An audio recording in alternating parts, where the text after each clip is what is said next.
Welcome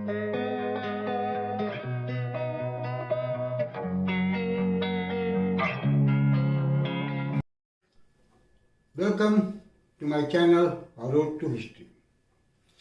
कुछ technical कारण से पिछले 2 दिनों से मेरा वीडियो नहीं आ रहा था, लेकिन फिर अब आज से रेगुलर आएगा मेरा वीडियो ट्यूसडे, फ्राइडे और संडे को। और आज इसी सिलसिले में मैं जो पहले बताया भी था, इंडस वैली सिविलाइजेशन के रिलीजन के बारे में कुछ बात करेंगे कि उस समय का जो रिलीजन है या जो रिलीजियस थॉट है वो किस तरह के थे, किन देवी देवताओं की पूजा होती थी। इतिहासकारों का और जो एस्केवेटर्स हैं, हिस्टोरियंस हैं, उत्खनन करता है, उनके क्या विचार हैं, जो भी वहाँ से रिमेन्स मिले हैं उसको देखकर उनका अपना परसेप्शन क्या बनता है, इस पर बात करें। सबसे पहले अगर हम बात करें तो मार्शल ने जो एक टेम्पल का कंसेप्ट लेकर आया। नॉर्मली अभी तक जितने भी उत्खनन हुए हैं उसमें कोई भी ऐसा स्ट्रक्चर नहीं मिला है जिसको एक टेम्पल के रूप में, एक मंदिर के रूप में माना जा सके। हालांकि उसके कंटेम्प्रेरी जो सिविलाइजेशन है, मेसोपोटामियन सिविलाइजेशन, वहाँ क्लियर कट टेम्पल का स्ट्रक्चर मिला है।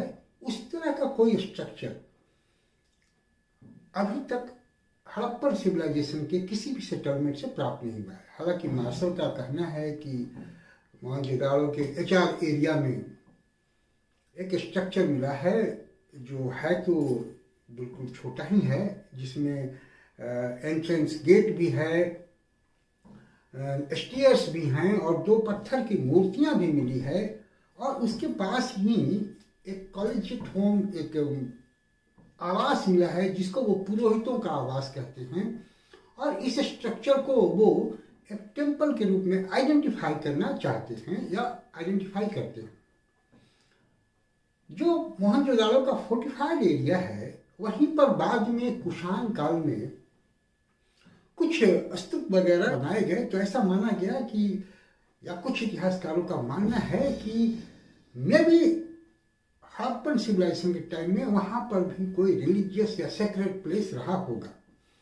तो इस तरह की संभावनाएं व्यक्त की जाती है, मार्शल ने भी व्यक्त की है, लेकिन अभी तक एक प्रमाणित रूप से कोई टेम्पल का स्ट्रक्चर नहीं पाया गया है।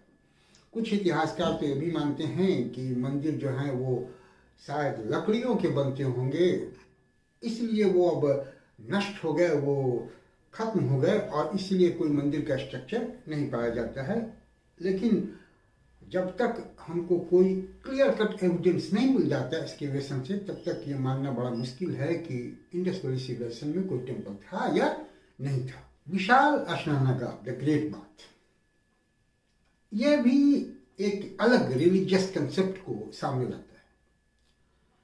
जैसे वाटर को सेक्रेड माना गया, पवित्र, जल के पवित्रता की बात शायद उस समय सोची गई और शायद इसीलिए जो ग्रेट बात है, ऐसा कुछ इतिहासकारों का मानना है कि उसका कुछ रिलीजियस सेरेमोनियल यूज होता होगा।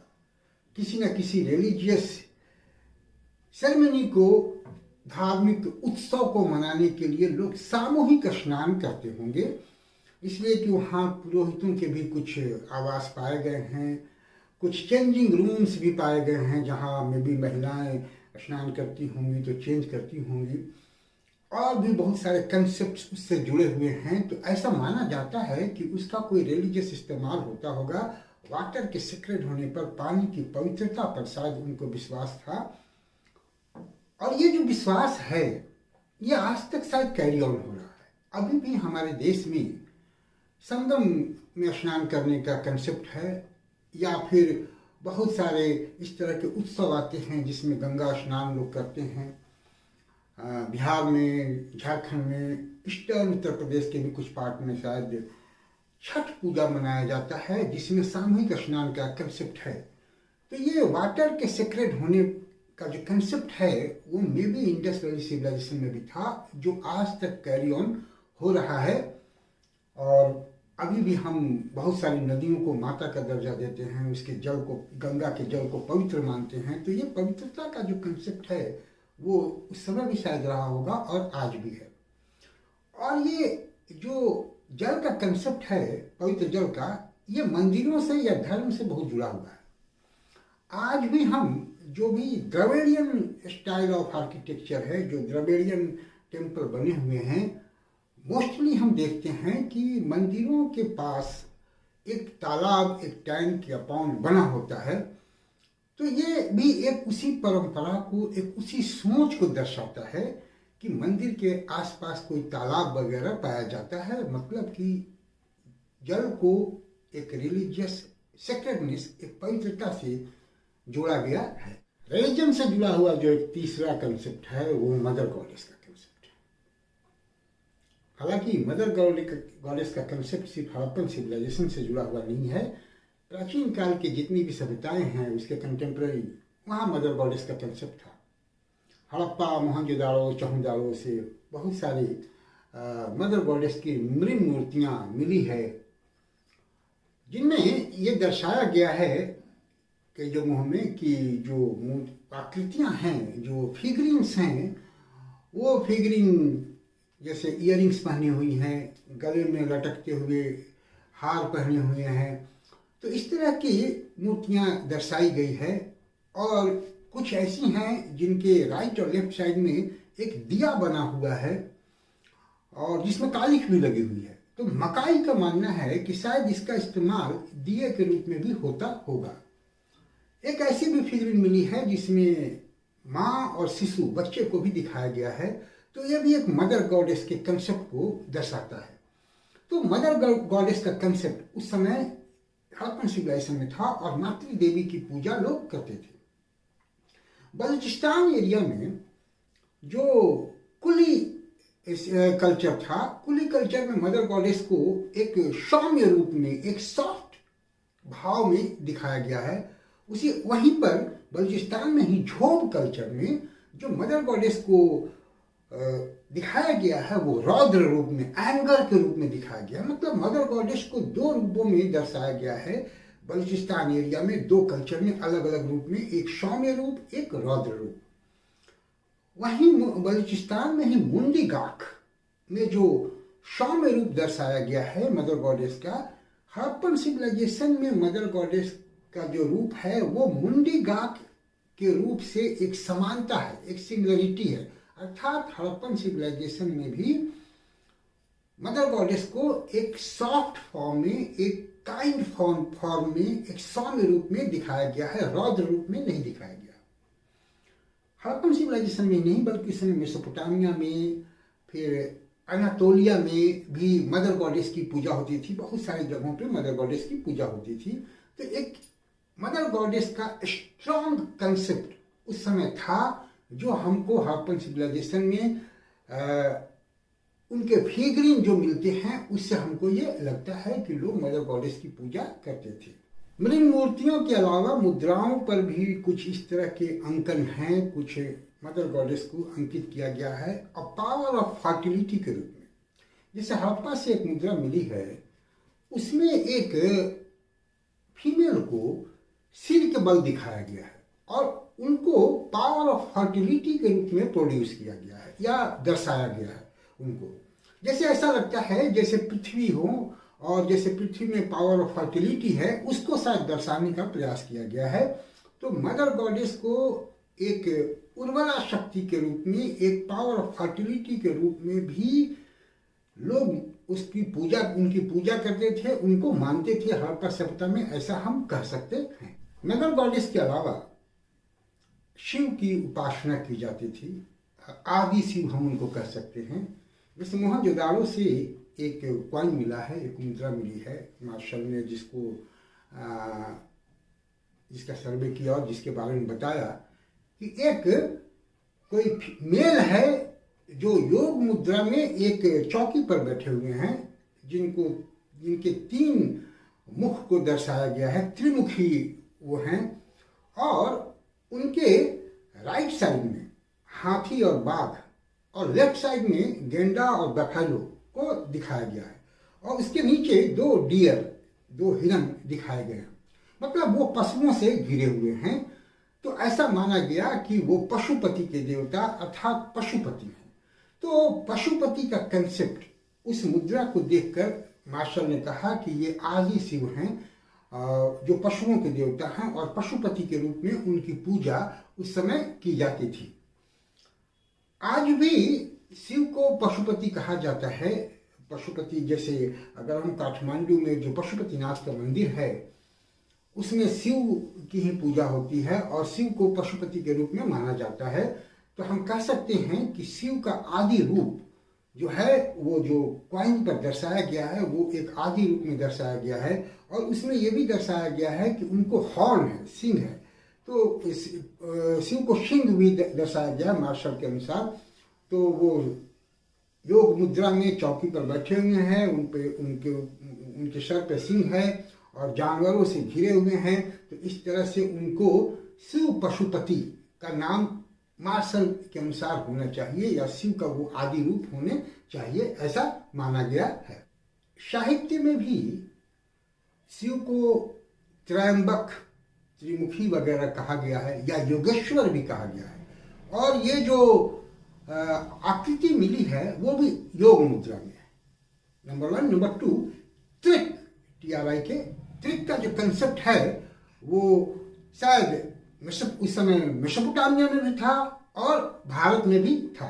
ऐसे मेसोपोटामिया में भी त्रिक के कंसेप्ट में सिन, समेस, स्तर और एक दूसरा अनु, इनील, ईयर का कंसेप्ट है। तो जिस तरह से मेसोपोटामिया में ये त्रिक का कंसेप्ट है, तो कुछ इतिहासकारों का मानना है कि भारत में भी त्रिक का कंसेप्ट था और त्रिमुखी शिव को दर्शाया जाता था। तो इस तरह से शिव की उपासना भी होती थी।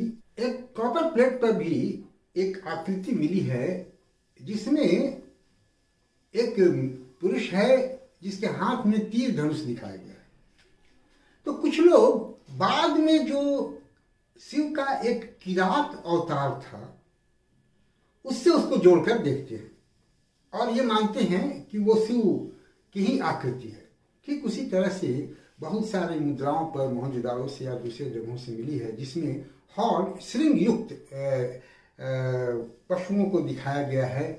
तो उसको भी लोग शिव से जोड़कर देखते हैं, पशुपति से लोग जोड़कर देखते हैं। तो इस तरह से हम अगर देखें तो शिव की आकृति से इसको जोड़ा गया और पशुपति की पूजा लोग करते थे। बलूचिस्तान के साथ साथ मोहनजोदाड़ो, हड़प्पा और लोथल से बहुत बड़ी संख्या में शिवलिंग प्राप्त हुए जो पत्थर, सीप, कांचली मिट्टी और पेस्ट के बने होते थे और जो 1.27 सेंटीमीटर से लेकर 1 मीटर तक होते थे। जो बड़े शिवलिंग होते थे वो पत्थर के प्रायः बने होते थे। तो ये एक्सकेवेशन से जो ये प्राप्त हुआ, इसके आधार पर ये कहा जा सकता है कि हड़प्पा सभ्यता के लोग जो हैं वो शिव की उपासना शिवलिंग के रूप में भी करते होंगे। जैसा कि हम आज भी देखते हैं कि आज भी शिव की उपासना अधिकांश जगहों पे शिवलिंग की पूजा करके ही की जाती है। तो ये भी एक कंसेप्ट है जो उसी समय से कैरी ऑन हो रहा है और आज भी हम उसको देखते हैं, आज भी हम उसको मानते हैं। प्राचीन काल में से ही ट्रीज को, वृक्षों को भी पूजने की एक शायद परंपरा रही है। हड़प्पन सिविलाइजेशन में भी हम ऐसा पाते हैं कि वृक्षों की पूजा होती थी। जैसे एक मुद्रा पर एक आकृति मिली है जो ट्री के ब्रांचेज के बीच में हैं और उनके आगे एक व्यक्ति, में भी वो शायद उपासक हो देवता का, वो हाथ जोड़े खड़ा है। ठीक वहीं पर 7 फीमेल की आकृतियां हैं जो एक कतार में खड़ी हैं और जिनके सर से एक वृक्ष की टहनी निकल रही है और उसमें जो पत्ता है वो माना गया कि पीपल के पत्ते के समान है। तो इससे ये एक कंक्लूजन या एक परसेप्शन बनाया गया कि वृक्षों की पूजा होती होगी और खास करके पीपल के वृक्ष की पूजा उस समय होती होगी। एक और मुद्रा मिली है ऐसे जिस पर दो व्यक्ति हैं और दोनों व्यक्ति के हाथ में एक एक पेड़ है। तो इस तरह की मुद्राओं के मिलने से हम ये अंदाजा लगा सकते हैं कि वृक्षों की पूजा उस काल में भी की जाती होगी, जैसे कि आज भी हम पीपल के पेड़ की पूजा करते हैं। पीपल के पेड़ को आज भी एक पूजनीय माना जाता है। बहुत सारे लोग उसमें जल चढ़ाते हैं, वहाँ दिया भी जलाते हैं। तो ये परंपरा भी शायद उसी समय से कैरी ऑन हो रही है। वृक्षों को हम सेक्रेड या पवित्र या रिलीजियस एक अवधारणा से देखते हैं।